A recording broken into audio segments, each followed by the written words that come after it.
Welcome to Gateway International Church, where our motto is empowering communities. We're on a mission to spread the good news, helping people know Christ and embrace eternal life. Our robust Bible study programs are designed to equip you with the profound knowledge of God. Join our Word Addict Bible study and delve into the wisdom of scriptures that will transform your life. And speaking of addiction, become a prayer addict with our daily prayer sessions every day from 5 to 5:30 p.m. Let's make being addicted to God a daily habit. Don't miss our vibrant Sunday services. First service starts at 7 a.m. and second service starts at 9 a.m. Come and experience the joy of worship, fellowship, and spiritual growth. And for those seeking Christian maturity, our Christian maturity class for missionaries is open to all denominations. Join us and deepen your understanding of God's purpose for your life. Gateway International Church, where communities are empowered, lives are transformed, and God's love reigns supreme. Join us on this incredible journey. See you at the Gateway International Church. Well, welcome to the Word Addict. We are pursuing life, death, and the life beyond. This is Ecclesiastes. We are starting from chapter 1 all the way to chapter 12. This study will take us almost 3 months, and we are hoping that we'll be able to produce the maximum impact and also help ourselves to know the role of Christ and the essence and the significance of what God wants to do with every man. And then above all, we will see the value of life at the end. Okay, so I'm here with my regular team. We have Joel and Ben joining us for this session. If you're online, you also have questions. You can send us your questions, your contribution, your prayers, and any other thing. Our Word Addict and Prayer Addict are always live on Tuesdays and Thursdays, the Word Addict, and then every day in the week, Prayer Addict at 5 a.m. You are free to join us and to be with us. Okay, let's begin Ecclesiastes chapter 1, verse 1. Ben, can you help us with the reading? Okay. Ecclesiastes chapter 1, verse 1 going. These are the words of the philosopher, David's son, who was king in Jerusalem.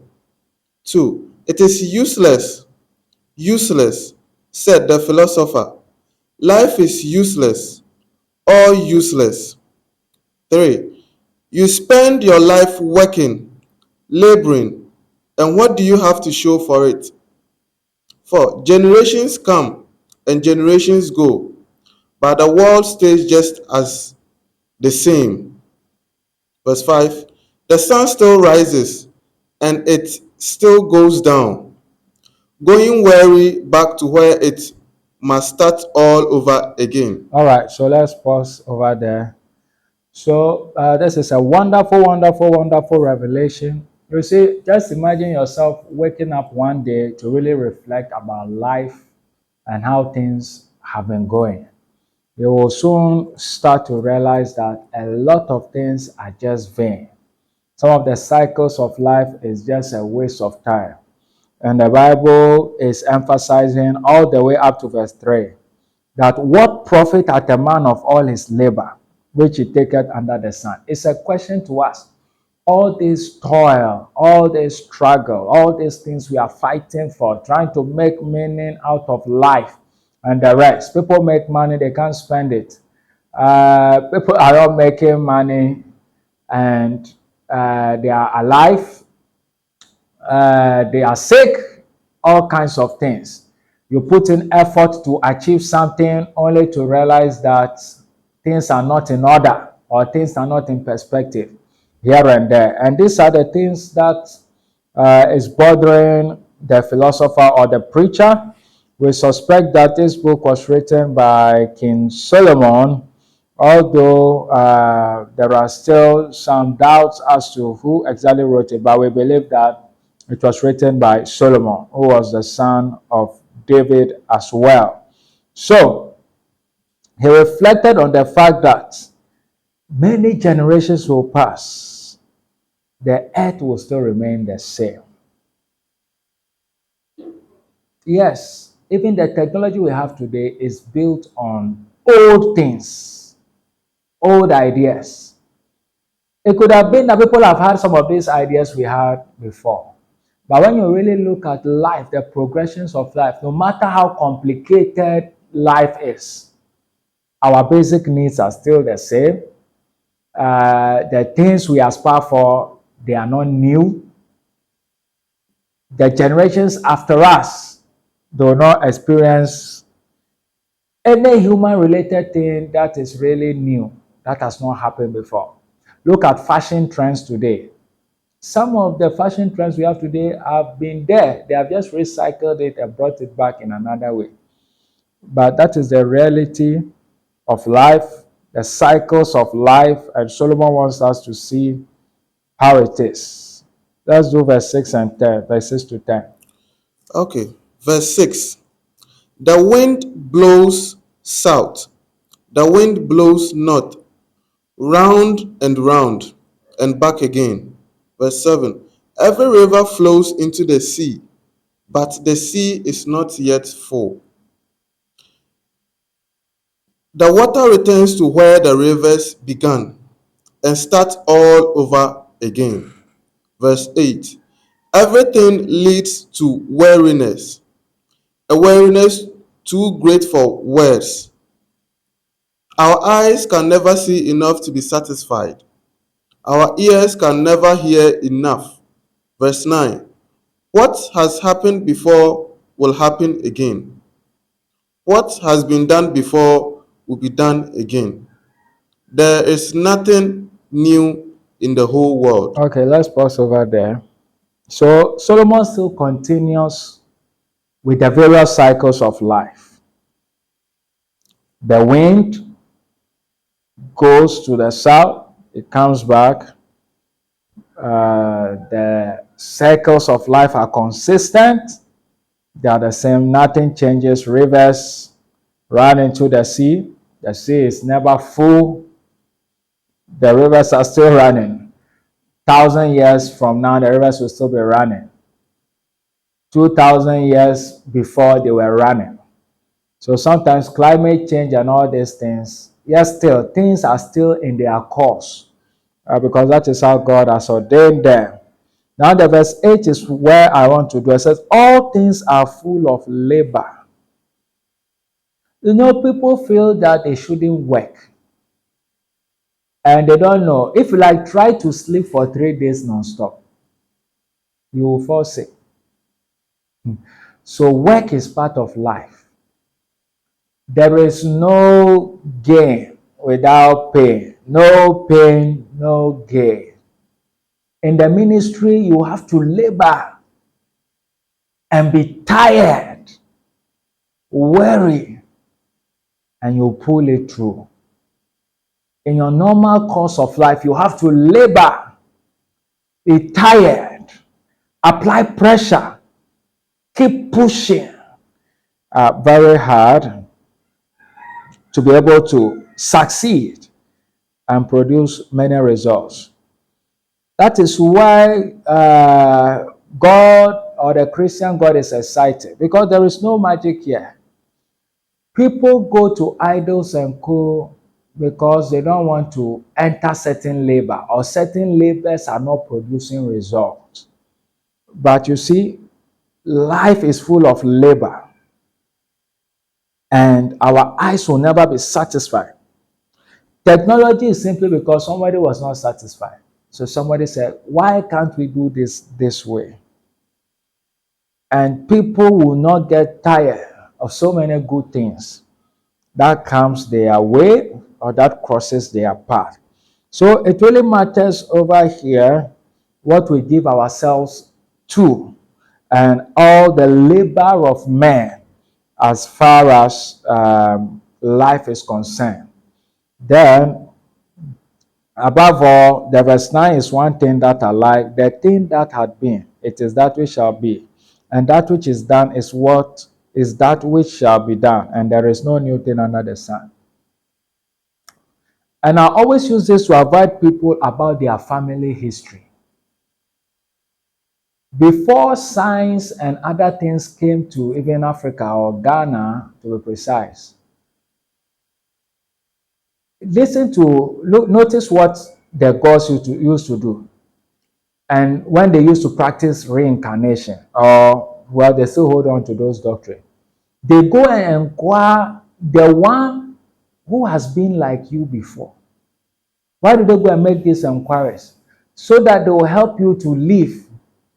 So what has been done before, it will be again. That is why it is important to track some of these things and know how to pray. If there are certain patterns in your family,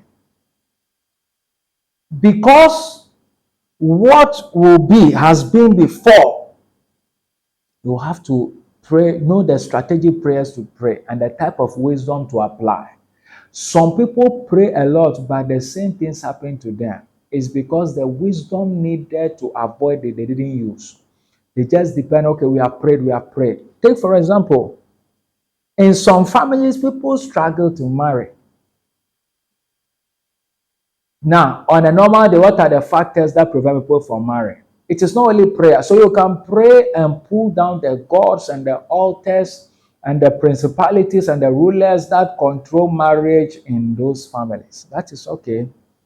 But you must also remember that you must apply wisdom. What are the things you must do to attract a man? The everyday wisdom is also necessary. How should I talk to a man to even remain in my marriage? So it's not just a matter of in our family there is divorce. That's just an example on the side. But prayer goes with wisdom and a certain level of revelation. If you know that everybody in the family, when they pass here, doesn't go well, there are only two solutions. Either you must be strong enough to pass there, or don't pass there at all, just pass the other way. So what will be has been. That is why, apart from the death and the resurrection of Jesus Christ, everything has always been the same. People live, people die. But Jesus promises us a better life. So, my dear friends, let's have this wisdom and knowledge. The thing that had been, it is that which shall be. And that which is done is that which shall be done. And there is no new thing under the sun. So what you are going through, you just have to ask God. If you are fortunate, your grandparents and other people are alive, you ask them, how did this person live? When this person was rich, what are the things to look out for? And the rest. So that you know how to instruct your life. So Solomon is giving us a certain key of life over here, and it will help us. Verse 10. Look, they say, here is something new. But no, it has all happened before, long before we were born. 11. No one remembers what has happened in the past, and no one in the days to come will remember what happens between now and then.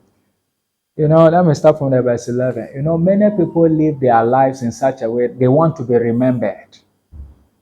You want to be remembered. It's a good thing to be remembered, but the truth of the matter is that you, as you are here, let's look at one of Ghana's famous leaders, Kwame Nkrumah. Apart from what is written in the book, you don't know anything about him. Your name will surely die out with you.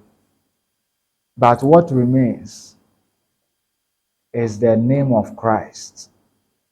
You may not be remembered here on this earth, but your name must be remembered in heaven. And that is what we must aspire for. There is no remembrance of former things. And also, this is to advise people who put their mind so much on the past. Look, when you live in the past, you are trying to bring your past into your future. People will keep recalling it because you yourself, you recall it. But when you allow yourself to move forward and succeed, you will notice that people will not call these things again. They will say, once you were lost, but now you are found. Once you were blind, but now you can see. Because that is the reality of what is happening in our lives and to people, because neither shall there be any remembrance of things that are to come with those that shall come after. So yes, we must leave our mark on this earth, but you see, some people live their life as if they will never die, as if their name will never fade out, and that's why people try to be stars permanently. That is why even some pastors want to be on top all their. No, you can't be on top. There's a time you will come down.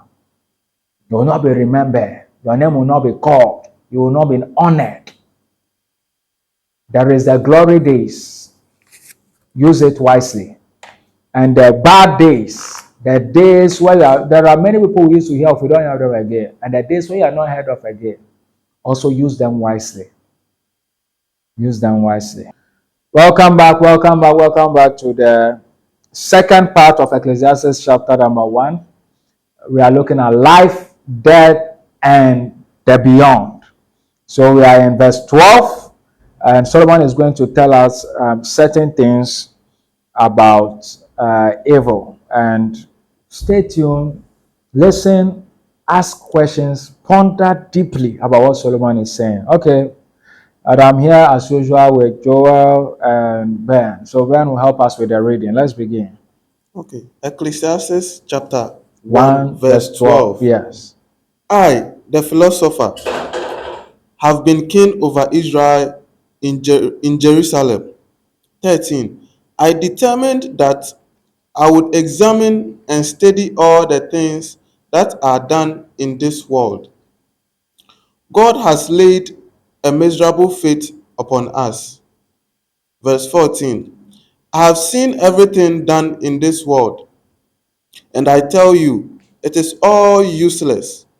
It is like chasing the wind. 15. You can't straighten out what is crooked. You can't count things that aren't there. 16. I told myself, I have become a great man, far wiser than anyone who ruled Jerusalem before me. I know what wisdom and knowledge really are. Verse 17. I was determined to learn the difference between knowledge and foolishness, wisdom and madness. But I found out that I might as well be chasing the wind. Verse 18. The wiser you are, the more worries you have. The more you know, the more it hurts you. Wow, this is powerful. So you can see a lot of things Solomon is saying over here. Now, Solomon wanted to search out wisdom. Like the way you and I, we are curious to try certain things in our lives and see the result of these things. This is exactly what Solomon was also trying to do. He wanted to try what it is to be the richest man in the world. He wanted to try what it is to be the wisest man in the world. He wanted to try what it is to have so many wives. He wanted to try all the things that you can dream about in extremes. These were the things that Solomon really wanted to invest in and see how it. And I thank God that he has done it and is advising you. And that look, we can never really be satisfied. And that is the truth. So those who humanize and all those things, when you get the wisdom that you can never really be satisfied, you remain with one person and you forget the rest, because any woman you are following is the same engine, different body design. That's all. And you will see how empty it is, even things like sex and excess of it. It doesn't take us anywhere. So, and I gave my heart to seek and search out by wisdom concerning all things that are done under all things. He wanted to search. And he drew a conclusion that this sole travel had God given to the sons of man, to be exercised their way. It is like God, even if you are rich and successful, it is a burden.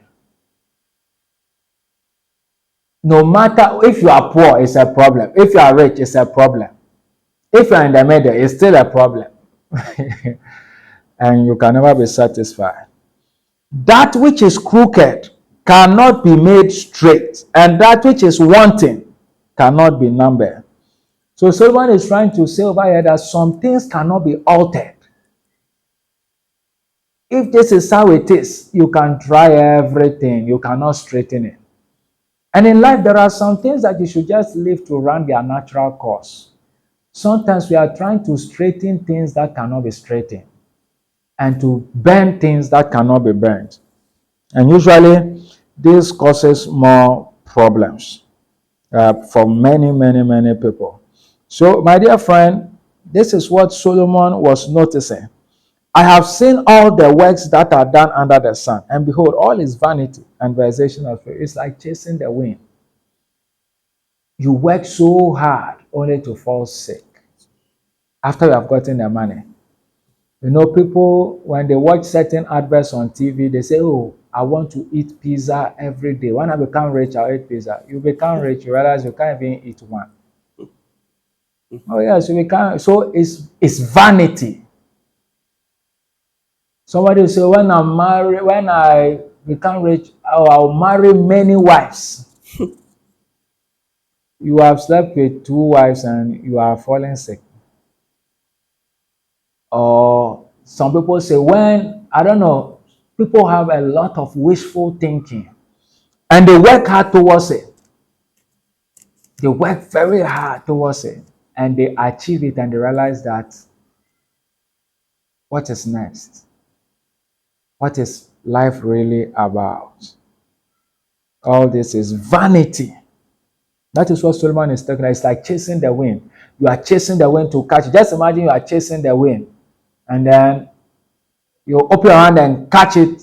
And when you open your hand, what have you caught? The wind is gone again. It's gone. So, and that is the reality of life. That's the reality of life. I commune with my own heart, saying, lo, I am come to great estate. He became very rich, and I've gotten more wisdom than all they that have been before me in Jerusalem. Ye, my heart had great experience of wisdom and knowledge. This is somebody who was blessed with a lot of wisdom and knowledge. And wisdom is discerning between people, discerning between things, doing the things that will help you to move forward in life and to get the things, the result that you expect.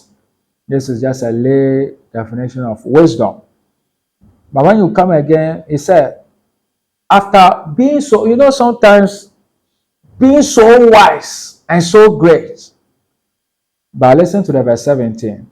And I gave my heart to know wisdom and to know madness and folly, how to chill, how to mess up, how to live useless life, worthless life. That is folly and madness. Not that he had mental problem, but just to live wild.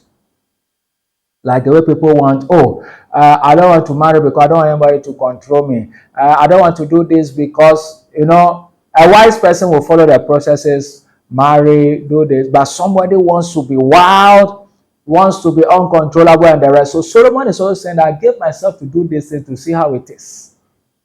Like, and I perceive that this also is a vexation of spirit. It's also like chasing the wind. Because all the extremes, being too wise and being too foolish, is problematic. Sometimes the mistake you are making, allow it to go. Let God use it. Okay? We will make mistakes. There is no reward in being the wisest person in the whole world. That is what Solomon is trying to prove. And there is also no reward in being the most foolish person. Use wisdom. Enjoy your life. Do what is necessary. Follow God. Follow what is necessary. This is what Solomon is trying to put across. For in much wisdom is much grief, and he that increaseth knowledge increaseth sorrow. And sometimes this is very true because the more you know, the more problem you have. Look at the technological age, the data age. There is so much information available to us. But look at the effects. People still live as if they don't have information. They don't have knowledge. You will see a doctor who will tell you smoking is not good for you. As he's doing the consultation, he just came back from smoking. So knowledge increases grief sometimes, especially knowledge you don't use. That is why personally, one of the things I've told myself is to focus on knowledge that I will use. Because sometimes it's a good thing if you know so much, but it's a worse thing if you can't do so much with what you know. So knowledge increases grief, wisdom increases grief. And that is why to be wise is not a simple thing, and to know is not a simple thing. So we must know and be wise, but above all, we must be progressive. Look at the countries that are so overly developed. Interestingly, there are some of the countries that have the worst depression in terms of people's health because we have so much, we know so much, but life is still meaningless. And it is like chasing the wind. So, my dear friend, God bless you. I'm excited you are with us. Keep sharing, keep sharing, keep sharing. Don't sit down there and be waiting for somebody to share. You are the one who must share. So, share, give a comment, like, subscribe to our channels, and let us grow the work of God. So, it really matters not to be remembered, but the name of Christ to be remembered. And that is why Jesus is unique, because all through ages we still speak of Christ. And not only that, the fact that when we live, tomorrow should be about Christ and about the good things we can do in this life, and not necessarily the monument we can build for ourselves and do all those type of things. Now, when you come to the verse 10, is there anything whereof it may be said, see, this is new. It had been already of old time, which was before us. So, new things are not new things. Technology is not entirely new because technology is just doing the same old things in a new way. And I'm using technology as an example for you to see that these things have always been there. If there was no camera, you would have gone to a studio, they would have drawn you nicely. So it is not a matter of technology. So pictures have been there. There are some pictures were drawings. Now it is a snapshot with light, and it works. So, beloved of God, live your life thinking about what Solomon was also reflecting on, that these things that we fight and struggle about, they are ways. If you live with this wisdom, you value people and you value God and you value the essentials of this life and not waste your life. God bless you. I'll see you in our next episode. Remember to share, remember to subscribe, remember to encourage somebody and tell them the prayer addict and the word addict, they are live. The prayer addict is every day 5 a.m. GMT. And then the word addict, just 30 minutes of the word of God to keep your day. So 1 hour we have prayed and shared the word of God. So we want to take some few questions. If you are online, you have some questions, just drop it in the comment section. If it's TikTok, YouTube, you can put it in our comment section. Remember to also share and subscribe. So we'll take some few questions from our studio here, if there are any. Okay, Okay. I have a question. Yes. My question is about it's about leaving legacy behind. Okay. I think you spoke about it briefly, but I would want you to elaborate on that. In the history of time, there are great men of God like A. Allen, so and so men of God who demonstrated intense power of God. That is also like an example of a legacy they left. So, per the explanation you gave, I believe leaving a legacy is not wrong. But what is the right way to leave a legacy? Okay. So I think that the first thing you have to do, the legacy should be centered on Christ. All these people you have mentioned, their work they did, it is not for they to be remembered, but for Christ to be honored and to show people that this is the way that Christ wants us to handle stuff. And we are not saying don't leave a legacy, but we are against a legacy that promotes oneself. And people want to do things that will make them forever remembered. You cannot be forever remembered. In heaven, the Bible, we understand that the Bible says your works will follow you. Their works do follow them. Those who died in the Lord, their works do follow them. That is wonderful. But people fight hard to look at the pharaohs of Egypt. Yes. Do you think about them every day? No. But they have left huge monuments and mighty things. The tombs are there and cool, but they are not part of the things that matter in everyday life. So we should live with the mind that we are living for God. And if we are doing something, we'll do it for the good of humanity, to leave a good name as well, but not with the intention that people should remember me permanently.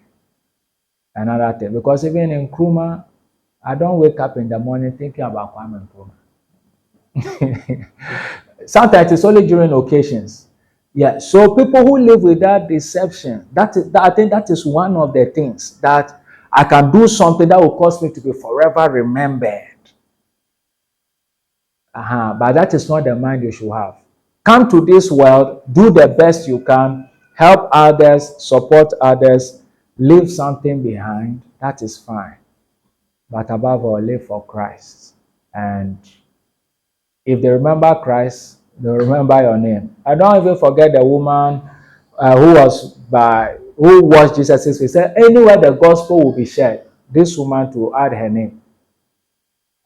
You see? But in all, it is still linked to the gospel and to Christ. And so that should be our central focus. And those in the world too, that deception is what they shouldn't have. They should do their best in their life, in this life, do what is necessary, leave something behind, but to be permanently remembered and to focus on being remembered is a waste of time. If all your focus is to do things so that nobody will ever forget you, no matter how even good you are, even God who is above all the miracles he has done in people's life, we don't see much. So that is the idea we should work with. Okay. Is there any other question? Any other question? Okay. So we'll end it here and God bless you. Bye.